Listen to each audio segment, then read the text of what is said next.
He Even Has Your Eyes is a movie directed by Jean-Baptiste in 2016 and taking place in the modern-day France. The plot revolves around an interracial adoption and how it is received by the different characters, which leads to many personal and societal revelations for the viewer, many comedic situations, and leaves us wondering about ourselves. It is a very current and forward-thinking storyline that challenges some recognizable stereotypes, specifically how we are comfortable with white couples adopting a child from a different race. But things change dramatically when a black couple adopts a white baby, as portrayed in the movie. Racial stereotypes, discrimination, and aversive racism is a form of racism that is not as direct but more subtle and not consciously acted upon, are all masterfully enacted throughout the movie in a very relatable and realistic situations. We see early on the discomfort and careful wording of the social workers as they introduce Benjamin while avoiding descriptions such as white and acknowledging that this is the first adoption of its kind for them. Then we see the new grandparents, whose fear appears that the baby might be from Congo, and their shock when seeing Benjamin is white for the first time. Most noticeable example of aversive racism is the behavior of the social worker charged with supervising the adoption. She rationalizes her discriminatory behavior, believing it is in the child's best interest, and she's fighting against any change in the status quo.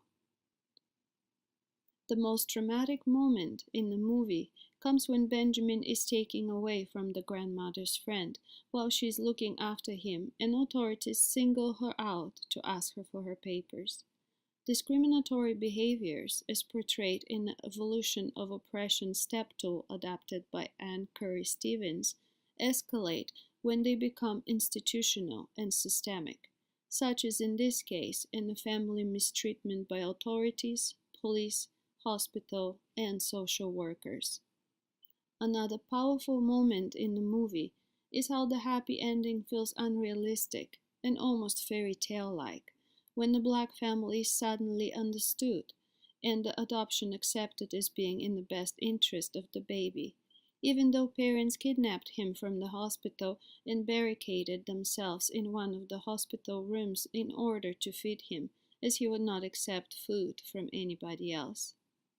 Witnessing Benjamin finally taking the bottle when given by his adoptive mother was the turning point for the antagonist in the movie, the social worker, which gives viewers a glimpse in what is possible or what should be, but also because such ending is so unrealistic, it leaves us with the powerful recognition of a current social discrimination issue and of interracial acceptance and inequality.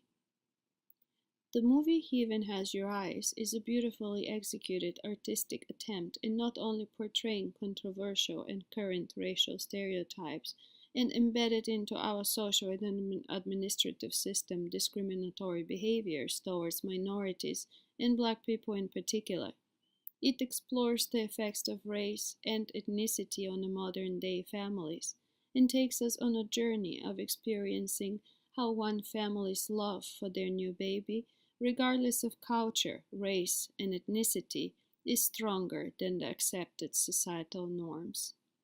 The movie is available on Netflix in Canada, but has very minimal internet exposure, no social media presence, and provides no opportunities to follow up with movie creators on any issues raised by the movie. To create discussion and also enhance learning and awareness for the audience, we will invite the audience to participate in conversation using an online chat forum web address and social media hashtags posted directly onto specific sensitive issues throughout the movie. This strategy can allow potential parents to learn more about their baby's heritage and give the couple an opportunity to connect, relate, and learn with other adoptive parents, creating an online community. This type of collaboration of structured asynchronous online forums enable reflective and substantial postings and create a supportive and constructive learning environment, leading to an affirmation of their identities and enhanced critical cultural awareness. Online forums and modules also allow for more flexibility to construct understanding, evaluate the relevance and significance of their responses, and allow more time to formulate their contributions to discussions of sensitive issues.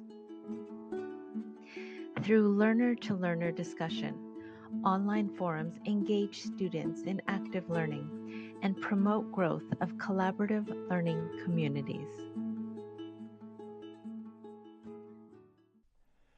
The interactions that take place in these communities would build knowledge of aversive racism and help people to understand their own internal biases and take steps to prevent their expression and, hopefully, to remove them altogether. While the movie is currently only available on Netflix, our solution would require a new method of distribution, one that would disseminate the film across as wide an audience as possible, with the intention of encouraging the public to actively engage in the discussions taking place in the forums and other online communities. The National Film Board of Canada could be used as an example of an open model where all members of society are encouraged to view and interact with the available content. A website that is already dedicated to the cause of stopping racism and hate is Stop Racism and Hate Canada. In Canada, racism is an issue that almost everybody faces in their life, and this site is just one of many to help prevent it. The site features a tab to report crimes of racism and hate to the police, as well as a plethora of links to other sites that provide the same themes that this one does. You can also view campaigns combating different kinds of hate, as well as a strategic guide against it. The website also features a large amount of links to various other kinds of stories pertaining to hate in general. Here, users can view other people's situations and find solitude on the fact that they are not alone. The detail here is extensive, and this group is definitely using its influence for the greater good. Moving towards the film side of the equation, the NFB, or National Film Board, is a significant part of the Canadian film scene, often known for their documentaries, often pertaining to real-life issues in the world and bringing them to more attention. Such films can contain historical ventures, current news stories, or hot topics from around the world. It is also here where you can find a vast amount of anti-racial films that look at instances of racism in Canada and support dialogue on equality and diversity. We can see here that Canada has taken a proactive role in the fight against racism and hate by bringing awareness to their wide platform. A more specific example to this issue would be from the film The Blind Side. The film details the story of Michael Orr, a black teen who is struggling after the loss of his father. Michael is given the chance to live with Leanne and her family. Throughout the story, we see Michael become more as a part of the family rather than the stranger sleeping on their couch. This film shows a striking resemblance to He Even Has Your Eyes, most notably towards the detail of interracial adoption. Both films are a great insight to the struggles of people unlike ourselves, and how we can all make a difference in our own way. As we saw in the film, an interracial adoption can be stressful for both the parents and their close support group. Let's take a look at some tools that could help prospective parents to understand the challenges that may lay ahead and give them assistance or support both before and during the process. A helpful tool for couples looking to adopt could be video interviews with couples who have gone through adoption. These videos will allow couples and current parents to hear the experiences of parents that have gone through the adoption process and the obstacles that they had to go through. These videos could provide a sort of comfort for future and current parents in the sense that they would see that others have had similar experiences and they truly are not alone. As we saw in the movie, He Even Has Your Eyes, oftentimes the mother, Salamata, felt alone in her experiences as Benjamin's mother, but was comforted when she spoke to the white couple that had an adopted black son. Informative videos on interracial adoption could also be beneficial to these parents. These videos could inform the couple about the various elements that go into the raising of a child of a different race, how to implement the child's culture into their lives, and also how to introduce the child to their family. As we saw in the movie, Salamata did not know how to tell her family the news of her son and opted to keep it a secret until she figured a way to tell them. However, this did not last long, as the social worker went to go see Salamata's mother and asked her about the child of which she had no knowledge of.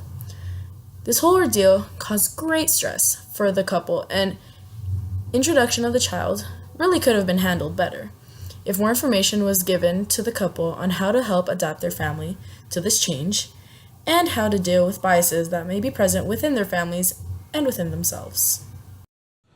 So why don't we take a look at some more informal methods of being able to look into these kind of topics. We've been looking at very formal websites and documentation, but like a problem that happened during the movie, the mother character in the movie did not want to go to a formal meeting to discuss with other people her experiences, or a formal website. And quite frankly, I've had an experience with this in my family where they didn't want to go to a focus group or go somewhere else. They just wanted to be in the comfort of their home, recovering and getting through the process. Well, again, the wonders of modern technology can let us, go through that and make that change. For example, there are people that are living this life and are comfortable with documenting it. So I found 3 quick little YouTube channels of people in a similar situation as to what we discovered. While interracial in these cases were not as dramatic as in He Has Your Eyes, these are people that are going through the adoption process. They have kids that were adopted that, for whatever reason they couldn't have kids of their own, or they just didn't want to, so they adopted instead. This is a way to provide some, insight on how it's like. But we can also look at some other aspects, other ways of communication, because sometimes you just can't beat a human. So I found using a communication channel I use called Discord can have multiple servers, so you can go through looking at multiple places for different places across the world. There's different servers, different channels in said servers, and ways to talk vocally or just by typing. Similarly, we even have Skype, where you can make groups and just have one-on-one talks just on your spare time. And due to the fact that both of these can be put on your phone these days, you're not limited to being just talking to them when you're at home. You can talk to them on the go because you're unclear or you're not sure. So something else that could have been done could have done more with the end credits at the end of the movie itself. Most movies based off true stories do have some form of, if you want to support this cause that we are talking about, you can find relevant places here, and here. There was no direction for social media in the end credits, which can be another form of informal meeting for people that it can be more comfortable. Another thing that could have been done was just persons' testimonies that have gone through this process already. They've been there, they've done that, they understand what it's like, they understand that it's a struggle, and that no one is forcing them to continue through all this. All in all, there are still options out there for people that are not comfortable going to big groups. If people do not like being in focus groups or just big groups of people all together in one space, you can go out and still watch videos about it, ask questions anonymously through voice chats, and even through the YouTube videos, and leaving comments anonymously and just asking some certain questions when you're not sure of things or you just want some clarification.